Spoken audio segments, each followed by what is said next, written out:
Good morning, everyone. Thank you all so much for being here. Hope you're looking forward to an exciting 2 days. There's going to be a lot of great talks, a lot of folks to meet, and a lot of fun to be had. Before we get started with all that, though, I'd like to thank our sponsors who make all of this possible.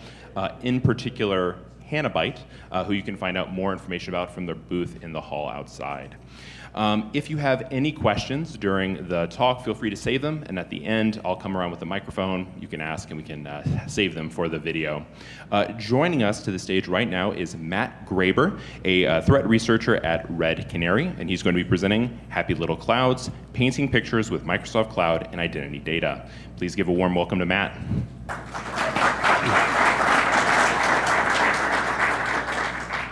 Thank you, Nick. All right, so what I'm going to be talking about a lot today is, let's see, can we get the slide deck here?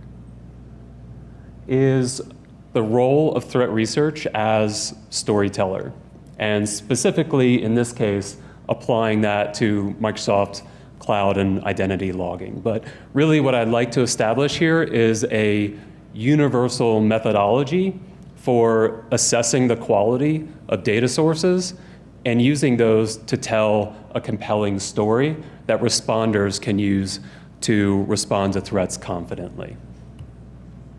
So who am I, or who are we? As Nick said, I'm a threat researcher at Red Canary. I've been in the industry for quite a while now.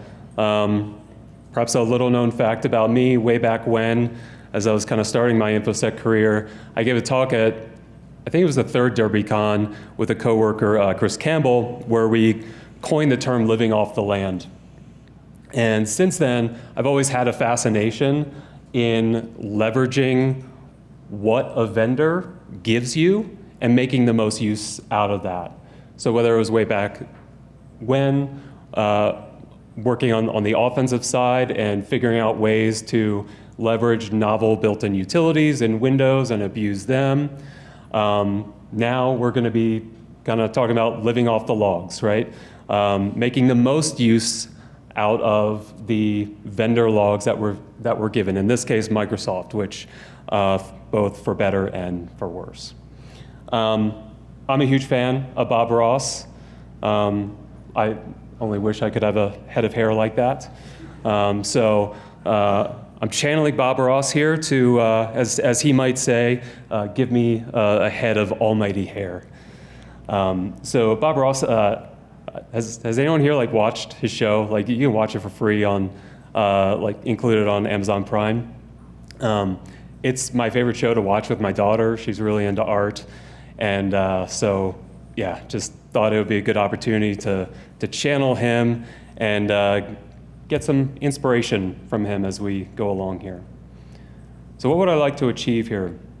Again, I mentioned threat research, security research, that can be a very ambiguous role, right? And there are many different applications of us as researchers, whether it's investigating and discovering novel offensive techniques, finding vulnerabilities, understanding what threats are actually doing in the wild. All very practical use cases. We're going to be scoping this down in particular to threat researchers' role as storytellers for defenders. And I wanted to lay some very basic groundwork here. I think it's helpful that we all speak a common language together and make sure that we're not confusing terms. And so as we talk about detection engineering, I just want to establish some very basic principles that at least I think about a lot when I'm tackling a new problem, like trying to detect a new attack technique. And as I mentioned, we're going to discuss how I go about assessing the quality of data sources, and I hope you'll be able to benefit from that methodology as well. And then how to correlate data sources across the Microsoft suite of products. Again, for better and for worse. It can be challenging. And then I typically struggle with any talk or blog post that just remains too abstract while there are lots of great ideas out there, I have a hard time if I can't actually be hands-on and apply those methodologies that are shared. So we're going to do exactly that and have 2 practical case studies. One where we'll investigate a suspicious inbox rule creation, and then a privileged Azure role assignment. But as I mentioned, I want this to be universally applicable, so don't think that this will only apply to these 2 arbitrary use cases. This is globally applicable to any attack technique. All right? So the best data in the world, honestly, is meaningless if it can't be correlated and it doesn't tell a story. All right? So as you all know, like, we're swimming in data all the time, but if we can't identify the value from it, like find those needles in that haystack and present it in a compelling way that is actually accessible to defenders and responders, that we're not really doing our jobs too well. And so as that role of threat researcher, as that storyteller, we are helping out detection engineers and responders. Right? So as a detection engineer, I like to think of them as their primary role is developing those tripwires. And we can help inform that by establishing what those requirements are for defining what those tripwires are. And then response requires a story, right? It has to be presented in a way that is accessible to defenders, because not all of them, and they certainly should not be expected to be subject matter experts in every esoteric attack technique, right? So as threat researchers who are those subject matter experts in the individual attack techniques, how do we present it in a way that's actually accessible to defenders who have to defend against a myriad of attack techniques, and not just in the Microsoft Cloud and identity space, but across cloud providers and endpoint and whatnot. All right, so I often feel in my role like the guy on the left, right? So trying to make sense of all of the data sources, how they're connected, and trying to present and often failing to articulate what is actually happening. More often than not, when someone asks me to explain to them like what's happening in a data source, like I'll go through like each individual field and just start rattling off all these things that I'm seeing, making assumptions that who I'm speaking to knows the data sources as well as I do. That usually doesn't work out too well. But our goal as threat researchers, you too can paint almighty pictures. This is just a good reminder to us that everything that we should be doing should be in the interest of making our work more accessible to others, right? It's a lot of fun to go deep into those rabbit holes, but we need to come to the surface every once in a while and present our findings in a way that's accessible. And everyone can do this. If I paint something, I don't want to have to explain what it is. So I'm thinking of that threat that was published to a customer, to a defender, right? If you have to explain in excessive detail what it is, then you're not going to make for a timely response, right? It should explain only the necessary information for the responder to respond quickly and confidently. And then if you present them with too much information, it's going to lose its effectiveness. So there are 2 potential dangers, right? Presenting too much information, which is going to overwhelm the defender, or presenting not enough or sufficient ambiguous data. I think of all the ML and AI generated alerts that are more or less useless without proper correlation. And so we want to tell a really good story here. What I also like about Bob Ross is he's convicted, right? He knows what makes for bad form. And so as threat researchers, we should understand what data is necessary and learn to ignore everything else and move on, not obsess about perfection. And that science and discipline inform his art. And what I'm going to be covering here does involve a good amount of subjectivity, right? But science and discipline can inform those subjective decisions that we make. All right, so let's lay some more groundwork here. So first of all, you cannot detect what you don't see. I've read more than enough blog posts that cover really cool, interesting, offensive techniques. And then at the very bottom, there's a little bit of lip service given to detection, where it generally would say something along the lines of, if you want to detect this technique, collect this log source. And that's it, right? So that's not detection. Detection involves the ability to discern between benign events and malicious events, right? But we certainly need to establish what we need to observe in order to do that detection. So this sounds obvious when I say it, but this reminder, I certainly need it myself, and I think the industry could use this reminder as well, of that there's a very important distinction between detection and observation. And we can't see what we don't have, right? So we're typically at the mercy of the vendors, for better and for worse. And another role as threat researcher, since we are diving so deep into the data, we know it inside and out, we should have relationships with the vendors, and we should know what we need from the data and offer that feedback accordingly. Now, I see there are like two primary modes of doing detection engineering. So there's what I call a top-down approach. It's taking the existing data sources that you have, and the analogy that I use is finding needles out of those haystacks. And so applying ML models, AI, static rules like threat hunting through the data sources that you have. And this is extremely valuable, right? It's just extracting as much value out of what you already have. Whereas a bottom-up approach, which is going to be the focus of this talk, is identifying an attack technique that you want to detect, reproducing that, and identifying the data sources that are necessary first to observe that specific technique that you replicated, and then what you would need thereafter to actually detect it. So the analogy I would use here is with a bottom-up approach, we are learning to discern specifically the attributes of the needles that we expect to find in the haystack.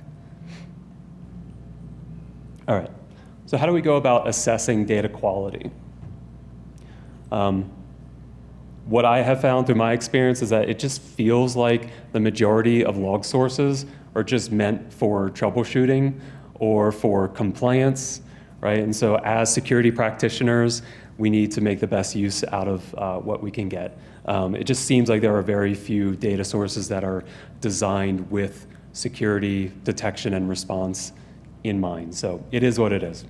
But what I'm going to present here is a methodology for assessing the quality from a security perspective. And so I refer to this process as minimum viable storytelling. Right? We don't want to tell, we're not talking about telling the whole story right now, like that's going to require correlation and enrichment, but what is the bare minimum necessity to determine, is this a quality security data source or not? And if it's not, what do we need to obtain to extract more quality out of it? So we go back to the who, what, when, where, and how, with one extra thing added in there. So the who, and again, when I state these things, it sounds obvious, but this just helps me to have a consistent process and definition and language that I can speak to so that I can follow this process consistently, right? So who is the who, or what is the who? So that is I would consider this to be the identity that performed an action. The what would be the operation that was performed without any additional detail. And then, so we'll get into some grammatical concepts here. Maybe a while since you've had to discuss these, but direct objects and indirect objects in a sentence, right? So a direct object would be the resource that was affected, and the indirect object would be what was actually done to that resource.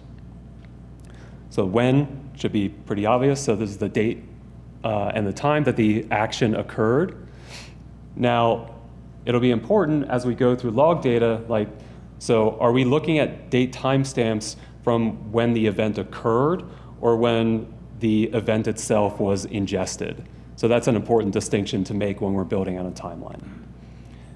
And then, unless you're regularly reading older literature, you may not encounter whence too often, but I just wanted to use this as a way to distinguish a different form of where. So whence means from where did something happen.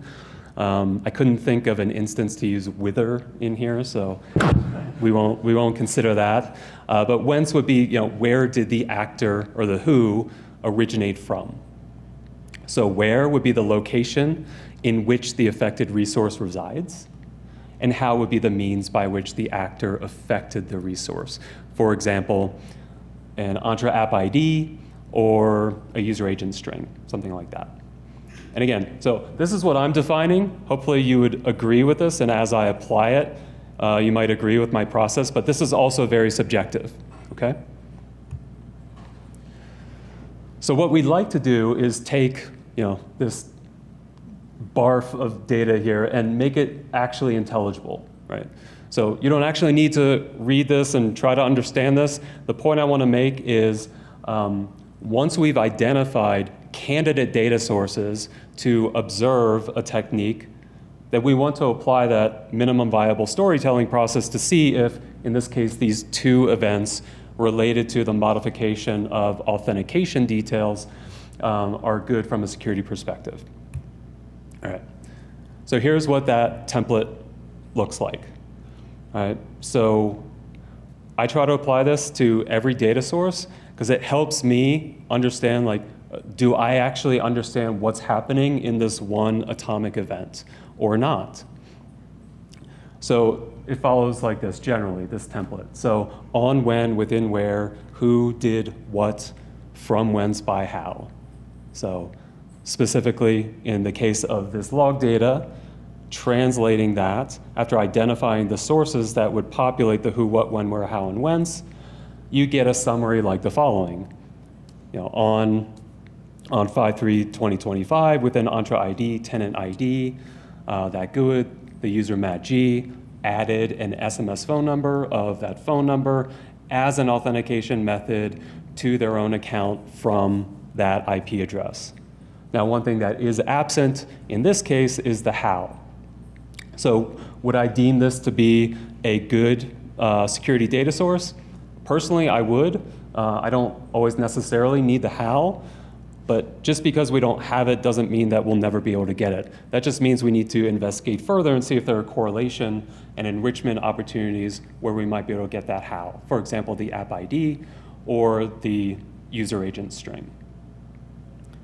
Okay, so once again, we've gone from this to a very basic summary of what's happened, and we have a consistent process by which we can understand these data sources and really check our own knowledge, but assess whether or not any given data source is quality or not. All right, now let's bring this to Microsoft events specifically. So we need to establish some basic terms here. So in Microsoft data sources, there's a unique token identifier. This corresponds to the identifier for a specific access token. All right. So, and the way it's captured is it's a URL encoded, base64 encoded representation of the ID field specifically within sign-in events. And we'll see some examples of what that looks like.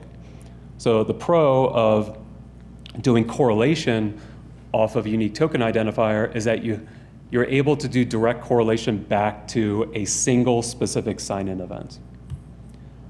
Versus with SessionId, right, so this is a group of related unique token identifiers where Microsoft defines a SessionId as all tokens associated with an originating sign-in.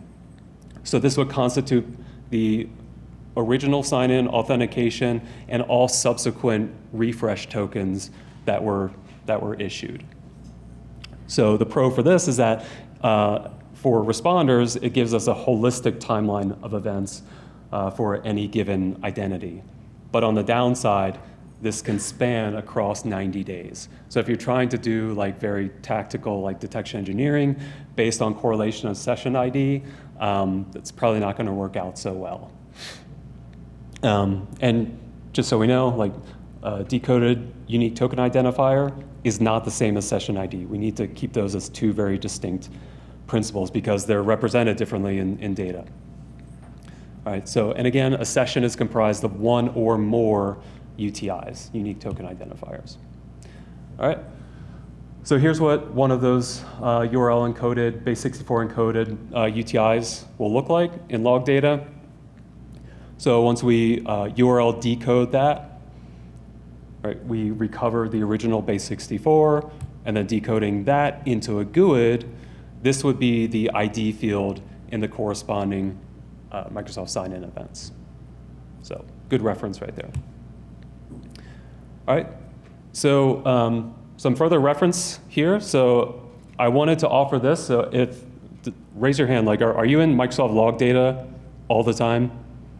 Okay, so I hope this will help because this was very challenging for me initially and I needed this kind of reference.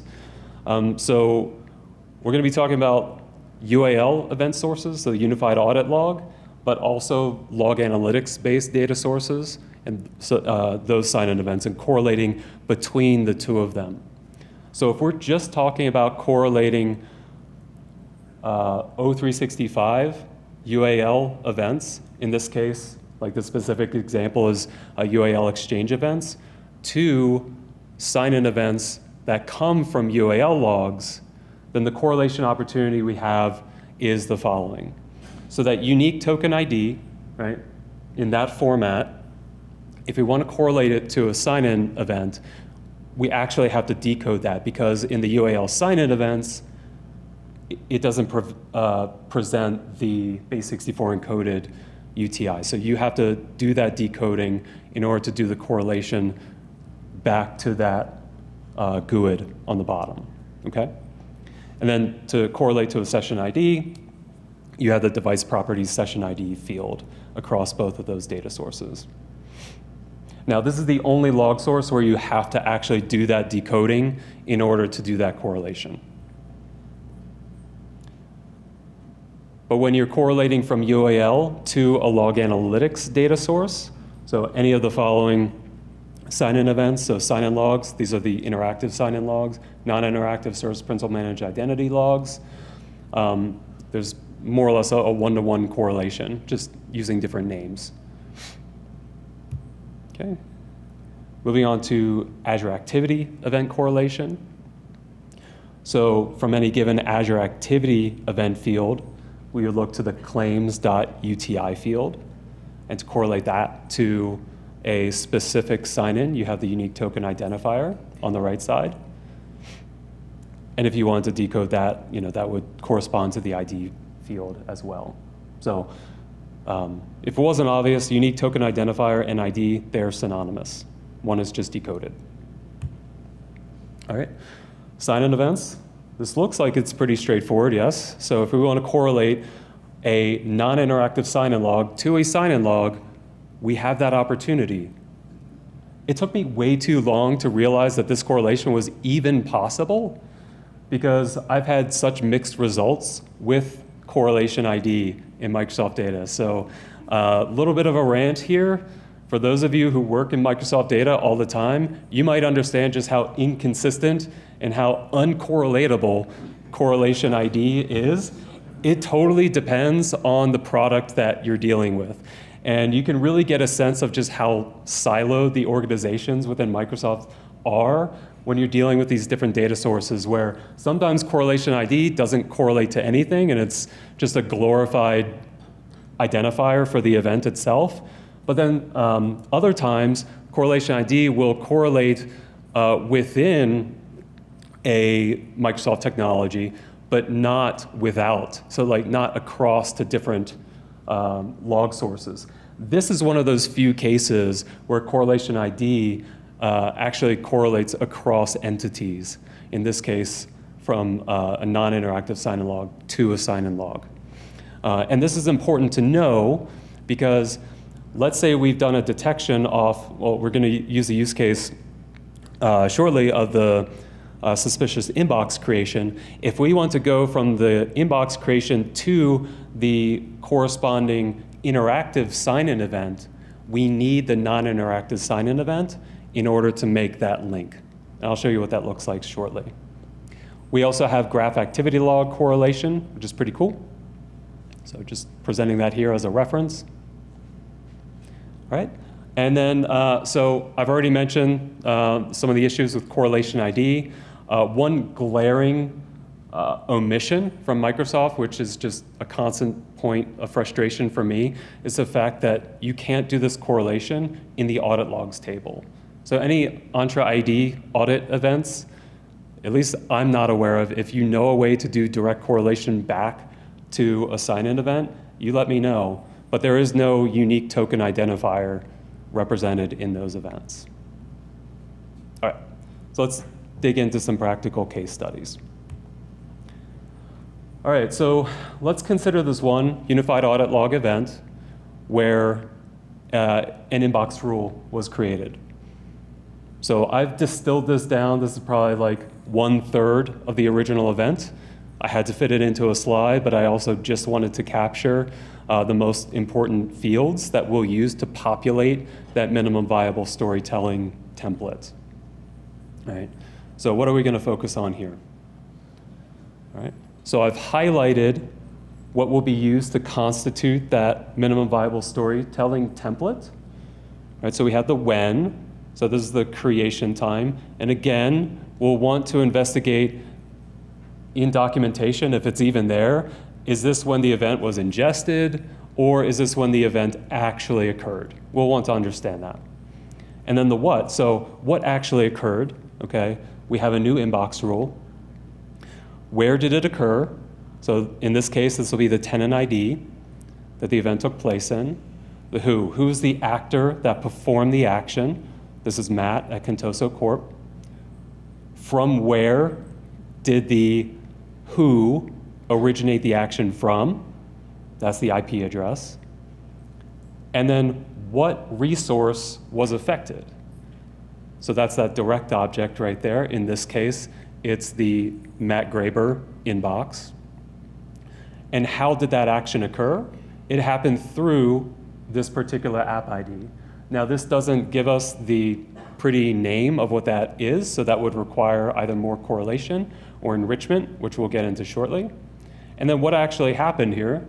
So we need to know what was the name of the rule and what was the logic of the inbox rule. So we get that below. And then finally, we also get the object ID of the identity. So this is the GUID corresponding to Matt at Contoso Corp. All right, so this is great. We've been able to populate that minimum viable storytelling template so that we can translate it into something human readable, all right?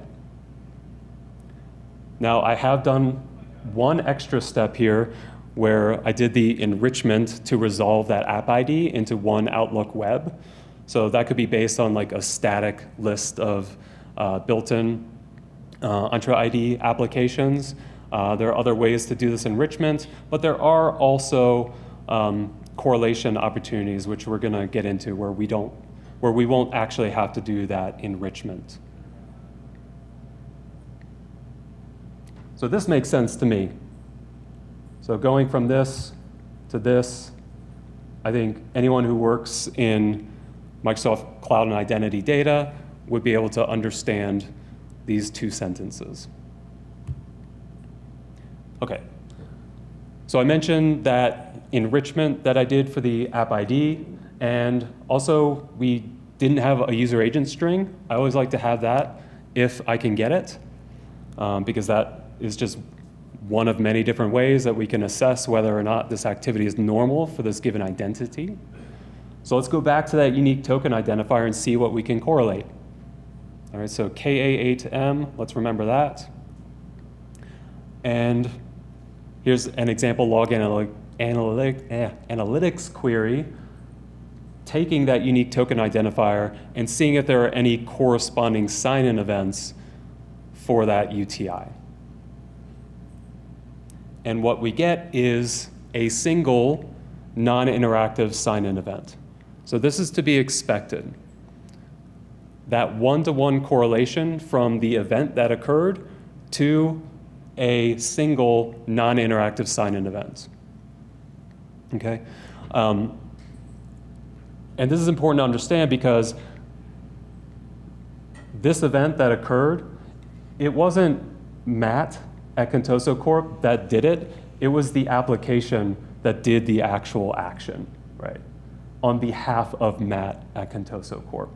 And so that's why we have the non-interactive sign-in event to represent that it was the one Outlook, or whatever it's called, app, the one Outlook web app that performed the action on behalf of Matt Graeber. And you can see below, we do get the user agent string. So we have a direct correlation opportunity to further fill out that minimum viable storytelling template. Now we can go that one step further and correlate to the corresponding interactive sign-in event. And with that, we'll use correlation ID. Right, so here's that corresponding single interactive sign-in event. And this is helping us build out that timeline as well. So starting with what is highlighted the third one. So pretend this was like the detection logic that we had, right?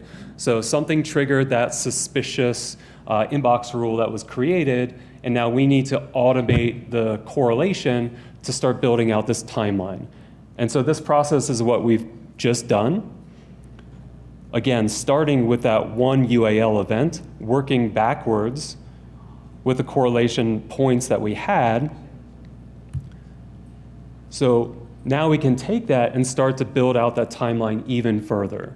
So we can ask the questions, okay, besides the suspicious inbox rule creation, what else did that actor do? Did they delete any emails? Did they read any emails? Did they forward any emails? We need this to help build out that timeline, not only to help with more confident detection, but to also facilitate a response. But then what was the lead up to that suspicious inbox rule creation? With all this correlation, we're able to start filling in this more holistic timeline. So for example, were there any failed sign-in attempts prior to the successful one, leading up to the inbox rule creation? All right, so just to recap, this is how that correlation was performed. We started with the UAL new inbox rule event, went to the corresponding single non-interactive sign-in log, and then to the corresponding single interactive sign-in log. And again, I mentioned before that going directly from the new inbox rule event to the interactive sign-in log is not possible. I mean, you can make some inferences based on SessionId, but you're not going to have 100% confidence, but rather, like, why make those inferences when you don't have to, when you have these direct correlation opportunities? If only Microsoft would document them better. But anyway, here we are. So hopefully this will serve as a reference for facilitating this sort of thing. All right, let's jump into our next case study. All right, so an Azure role assignment. So I want to direct your eyes to the commands at the top, specifically the second one. All right, so here, the owner role is being applied to a subscription, that A5F4 subscription, and owner is being applied to the FBB7 principal ID. All right, so start thinking about what you would like to capture in event data that would capture all the context needed to fill out that template. All right, so I'm already thinking the object ID, the role, in this case owner, and then the scope, the subscription that the role assignment was applying to. Now, as a result, what happens? So we have a specific role assignment name. So this would be relevant to response, right? If we need to remove this role assignment, this gives us the ability to directly remove that without any question that we may or may not be removing the wrong role assignment. We also have the object ID, that FBB7, is resolved here below as test sub owner at Contoso Corp. That's going to be helpful for any responder to know the actual user principal name instead of just working with GUIDs all the time. And then it's also helpful to have the object ID, again, of the actor who performed the role assignment. All right, so let's start applying this process and think about how we would fill out that template. So the who, in this case, for a role assignment would be the identity that performed the role assignment. So that would be Matt at Contoso Corp performed the role assignment. And then what? So that would be that a role assignment was performed in the first place. We need to know which specific log source actually captures role assignments. The direct object would be the target scope of the role assignment. The indirect object would be the object and the role definition, right? So the test sub user at Contoso Corp, that's going to be the object, and the role definition would be owner, right? When it occurred, from where did the actor originate, the IP address, and then the where. So where is the resource located? In this case, this would be the hierarchy. So the tenant and the subscription of the target resource, which is a scope in this case. And then ideally, the application and the user agent that perform the action. So going into our log data, investigating this, we discovered that it's the role assignment write activity that would give us this context and start filling out that template. Now, which one do we choose? So we have two to choose from. Is one better than the other? Do we need both? We'll have to investigate. So if you've worked with Azure Activity Logging a lot, you've run into that same question. Is start or success, is that the one I key off of, or do I need both? We'll investigate. So let's start filling out that template. So who is the who? So again, it was Matt at Contoso Corp that performed the role assignment. And we're dealing with Azure Activity Logs. And so we get that user from the caller. And if we want the object ID, which we really should as well, because we would need that for response, the object ID, that GUID, you get that in the principal ID field, which would have to be normalized, or ideally normalized to a GUID, if it wasn't obvious to you that that was a GUID.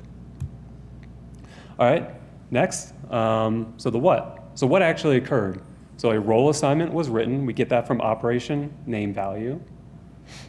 And then what was the specific role assignment ID? So if we need to remediate this, it'd be good to have that GUID there, which is found in resource ID. And then what was this? What was the target resource that was affected? So in this case, this is scope, which we get from role assignment scope. And again, that is that direct action there.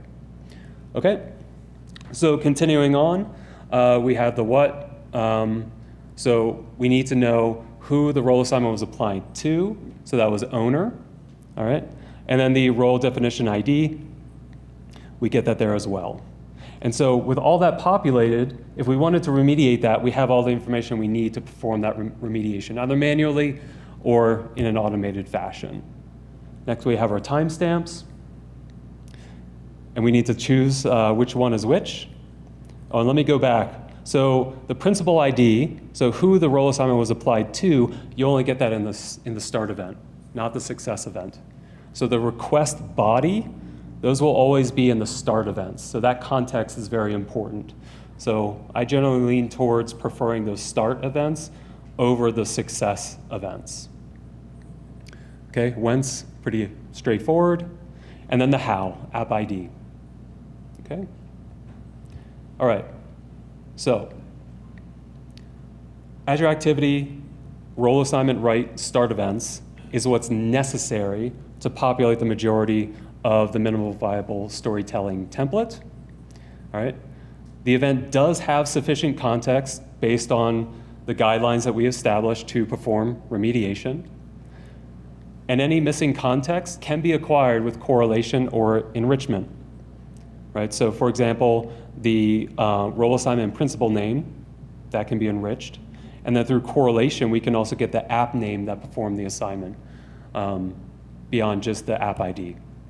And then the correlation as well can be correlated to the sign-in event. All right?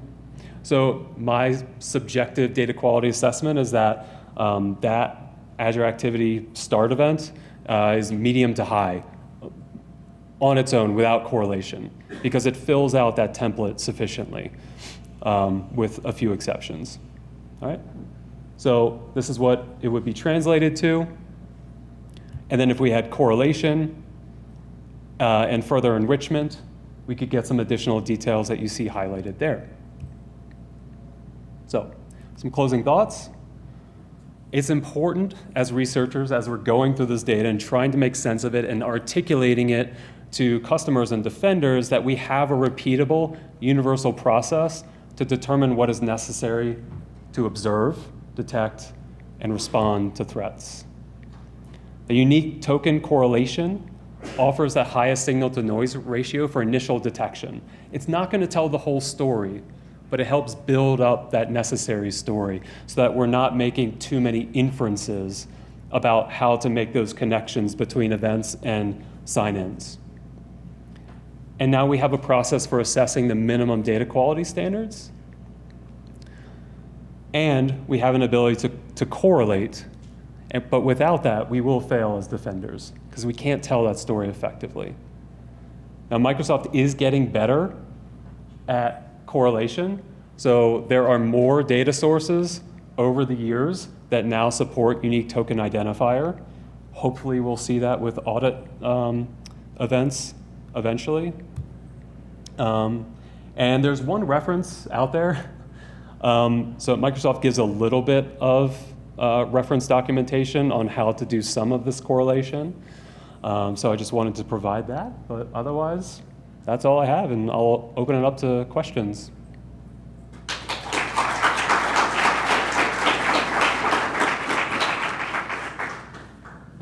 If you have a question, go ahead and put your hand up, and I'll come run over to you.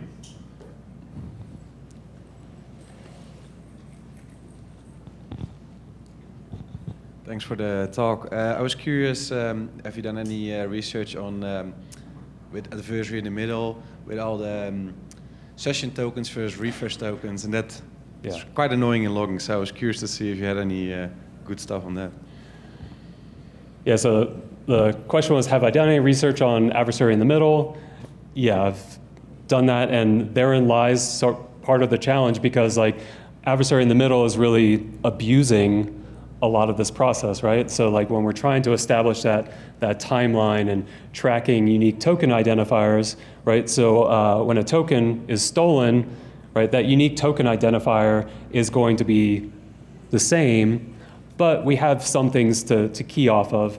For example, like the whence, right, the IP address, right? So when those subsequent events are logged, say from the legitimate use to when, like after it was stolen, subsequent events would be generated with a unique IP address. So, you know, as you may know, like there are some things that we can key off of, but yeah, abusing that adversary in the middle is, it is a perpetual kind of thorn in our side.